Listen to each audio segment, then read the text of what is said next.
আসসালামু আলাইকুম, কেমন আছেন সবাই? আশা করি ভালো। আজকে আমি অনেক মজাদার একটি ভর্তা তৈরি করে দেখাবো। যাদের খাওয়ার রুচি নেই, মুখের রুচি লাগে না, মাছ মাংস খেতে খেতে আর ভালো লাগছে না, তারা চাইলে এই ভর্তাটা একবার হলেও ট্রাই করবেন। এটা কিন্তু দেখতে কিন্তু কতটা লোভনীয় লাগছে, দেখে কিন্তু জিভে পানি চলে আসছে। গরম ভাতের সাথে কিন্তু অসাধারণ লাগে, তাই একবার হলেও ট্রাই করবেন। এখানে আমি 4টা পাকা টমেটো নিয়ে নিয়েছি, মাঝারি সাইজের। আপনাদের প্রয়োজন মতো নিয়ে নেবেন। আমি আমার পরিমাপ অনুযায়ী নিয়ে নিয়েছি যতটুকু, এগুলো আমি কেটে নিচ্ছি। আর 4 কোয়া রসুন, শুকনো মরিচ নিয়েছি 4টি, 4-5টি হবে, আপনাদের ঝালের স্বাদ অনুযায়ী দিয়ে নেবেন।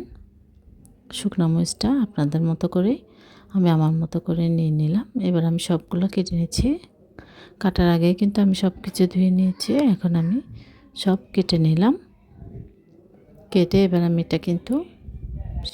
আমি কিন্তু সিদ্ধ করব না, আমি কিন্তু এটা একটু অন্যভাবে তৈরি করছি। খেতে কিন্তু অসাধারণ লাগে। এটা কিন্তু চুলায় পোড়ার কিন্তু কোনো ঝামেলা থাকে না। অনেক সময় চুলায় পুড়তে গেলে কিন্তু চুলাটা অনেক মেসি হয়ে যায়, তাই আপনারা কিন্তু চাইলে খুব সহজে আমার মতো করে কিন্তু আপনারা আমরা যেরকম পুড়ে ভর্তা বানালে যে ফ্লেভারটা আসে, সেটা কিন্তু আপনারা চাইলে আমার এই রেসিপিটাও কিন্তু সেরকম ফ্লেভারটা পাওয়া যায়। তো অবশ্যই ট্রাই করবেন। আমি এখানে লবণ দিয়েছি পরিমাণ মতো, হলুদ গুঁড়া দিয়েছি সামান্য পরিমাণ, দিয়ে আমি সব কিছু ভালো করে মিক্স করে নেব রসুন এবং টমেটোর সাথে মেখে। এবার আমি টমেটোটা ফ্রাই করার জন্য বসিয়ে দিব।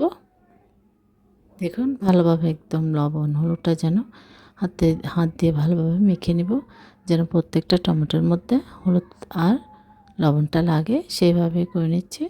এবার আমি চুলায় একটা প্যান দিয়ে দিলাম, দিয়ে পরিমাণ মতো তেল দিয়ে দিয়েছি। এখানে কিন্তু আমি টমেটো রসুন মরিচটা ফ্রাই করে নিই। প্রথমে মরিচটা আমি ভেজে নেব হালকা করে।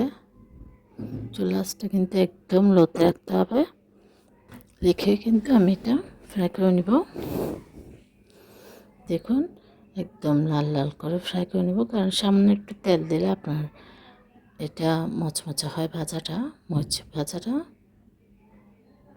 মরিচটা আমি ভেজে নিচ্ছি ভালো করে। মরিচ বাটাটা যদি মচমচে হয় তাহলে একদম কিন্তু খুব সহজে কিন্তু এটা একদম মেখে নেওয়া যায়, মচমচ করে ভেজে নিলে।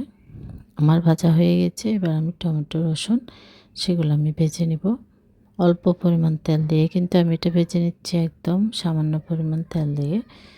একদম আমরা যেরকম চুলায় পুড়ে ভর্তা তৈরি করলে যেরকম একটা ফ্লেভার আসে, সেরকম ফ্লেভারটা কিন্তু আমরা এভাবে তৈরি করলেও পাবো। এটা কিন্তু বোঝার কোনো উপায় থাকবে না।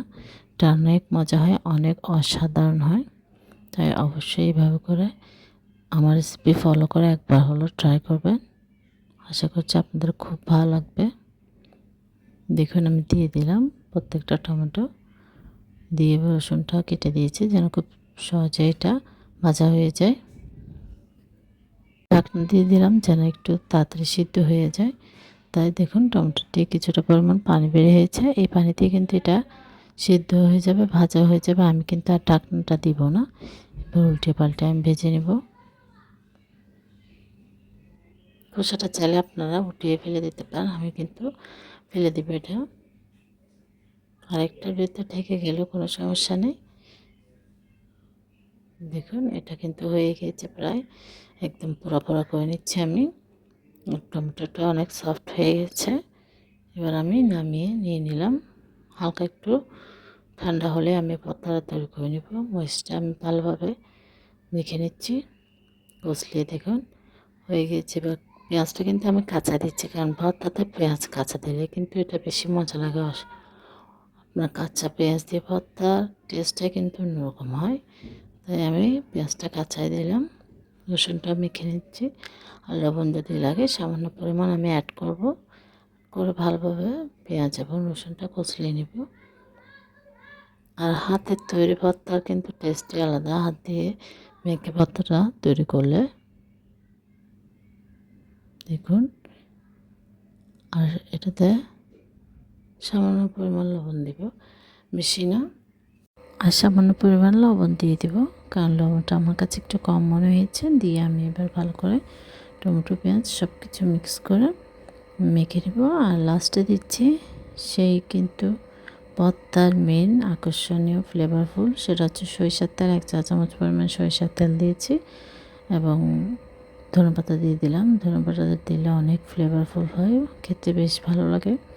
দিয়ে দেখতেই পাচ্ছেন মাশাআল্লাহ কতটা পারফেক্ট হয়েছে। গরম ভাতের সাথে কিন্তু একদম 1 প্লেট ভাত অনায়াসে খাওয়া যাবে। আশা করছি আপনাদের ভালো লাগবে। আল্লাহ হাফেজ। আসসালামু